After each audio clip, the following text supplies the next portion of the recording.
Bonjour, la Bible dit dans 1 Roi 17 au verset 6, les corbeaux lui apportaient du pain et de la viande le matin, et du pain et de la viande le soir, et il buvait de l'eau du torrent.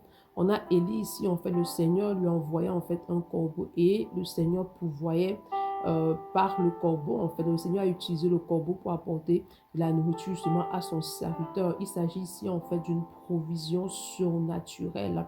Lorsque tu marches avec le Seigneur, lorsque tu as accepté, confessé Christ dans ta vie, il est important que tu n'oublies pas que tu dois vivre une vie surnaturelle. Tu dois vivre une vie qui est surnaturelle. Tu ne dois plus vivre une vie naturelle. Pourquoi? Parce que tu es né de Dieu et non pas de la volonté de la chair. Donc du coup, tu dois vivre une vie surnaturelle. Et pour pouvoir vivre une vie surnaturelle, il est important que tu demeures attaché à Dieu. On parle ici d'une provision surnaturelle. La provision, la Bible dit que l'Éternel est Jéhovah Jireh, il est celui qui pourvoit à tes besoins. Pour expérimenter justement la provision surnaturelle, et ce peu importe la saison dans laquelle tu es en ce moment, tu dois manifester la foi de Dieu. La foi de Dieu, en fait, c'est cette foi-là qui est activée, établie en toi par le Saint-Esprit et qui découle de la parole de Dieu. Donc, il est important pour toi de te nourrir, de te saturer de la parole de Dieu, de vivre la parole de Dieu. Parce que c'est cette parole-là, en fait, qui va activer en toi la foi de Dieu. Cette foi-là qui va te permettre de vivre le surnaturel au quotidien. C'est pourquoi ce matin, demande au Saint-Esprit de déverser en toi un amour fort pour la parole de Dieu.